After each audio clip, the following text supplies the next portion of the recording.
You ever notice how even the best plans we make just get tangled up in chaos? Today, we're going to unpack that universal problem, looking at it through the lens of some truly timeless strategy. I mean, we've all been there, right? A project at work, a family vacation, even just trying to organize dinner with friends. It always starts with a clear goal, but somehow it quickly devolves into something messy, frustrating, and just slow. It really feels like the very act of moving forward creates more friction than flow. So, let's look at why this happens.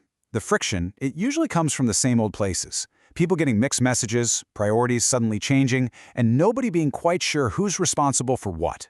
Before you know it, everyone's busy, but nothing important is actually getting done. It feels inevitable, doesn't it? But what if it's not? Well, the answer might come from a pretty classic source, Sun Tzu's The Art of War, and specifically a concept called maneuvering. It's a powerful strategy for creating action that's smooth, efficient, and actually gets you where you want to go. Sun Tzu basically describes maneuvering as the art of turning the devious into the direct. And look, this isn't just about moving soldiers on a battlefield. It's a principle for taking any complicated challenge and finding a straightforward path forward, and even finding an advantage when things inevitably go wrong. So how do we actually do this? The whole idea, really, it boils down to one simple but incredibly powerful thought. Clarity creates speed. There's a direct relationship here, you see. Every little bit of clarity you can create, whether it's in your purpose, people's roles, or how you communicate, it translates directly into speed and flow. And the opposite is just as true. Any bit of confusion is going to breed friction and chaos, and that just grinds all your progress to a halt. And this is the crucial takeaway. If you want to move fast, you have to create order first. Now, this is not about creating some rigid bureaucracy. Not at all. It's about deliberate alignment before you even take that first step. This insight actually builds into a really practical framework. If we combine Sun Tzu's ancient wisdom with some more modern strategic thinking, we get what we can call the architecture of alignment, and it's built on just a few simple pillars. Here they are. These are the 3 pillars you absolutely need to move without chaos. A simple plan, clear roles, and clean signals. You get these 3 things right, and you've built the foundation for some seriously effective action. First up, a simple plan. Sun Tzu says that a general receives commands from the sovereign. For us, this is our single overarching goal. The philosopher Seneca said it best. If a man knows not which port he sails, no wind is favorable. Your simple plan? That's your port. Second, you need clear roles. Sun Tzu talks about blending your forces until they become a single united body. Well, that can only happen when everyone knows their specific job. Role clarity gets rid of all the gaps and overlaps, and it transforms a group of individuals into a real team where people can act with confidence in their own domain. And third, clean signals. On a loud, chaotic battlefield, Sun Tzu used gongs and drums so that everyone could focus on one point of action.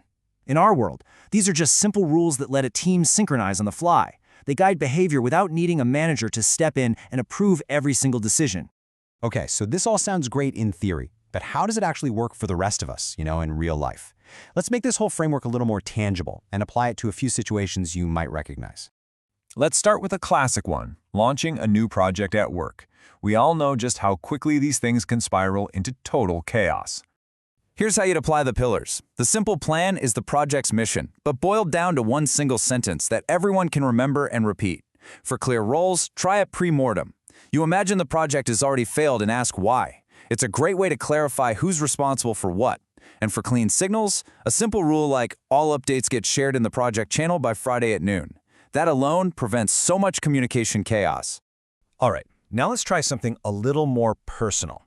Let's say you're organizing a family reunion or a big birthday party. These things are so often filled with emotional friction. And again, the framework applies beautifully. The simple plan isn't just throw a party. It's let's have a fun, low-stress gathering.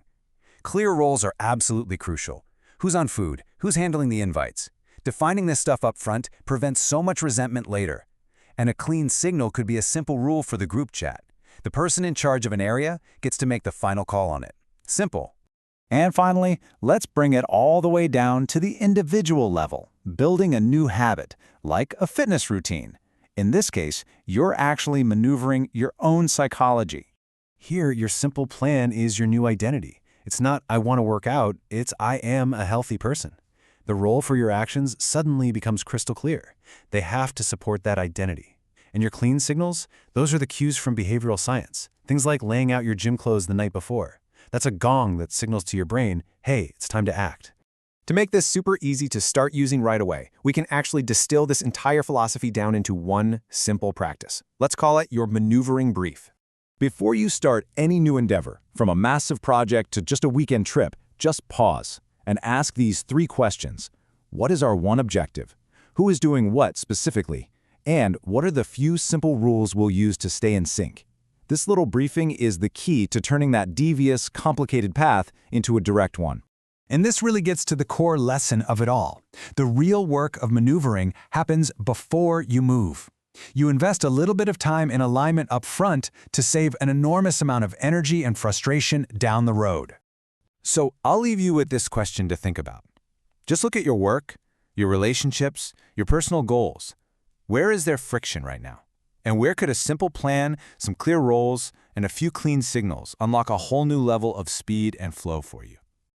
Thanks so much for joining me. In our next explainer on the art of war, we're going to explore the critical concept of weak points and strong. And you can find the full series playlist linked right in the description.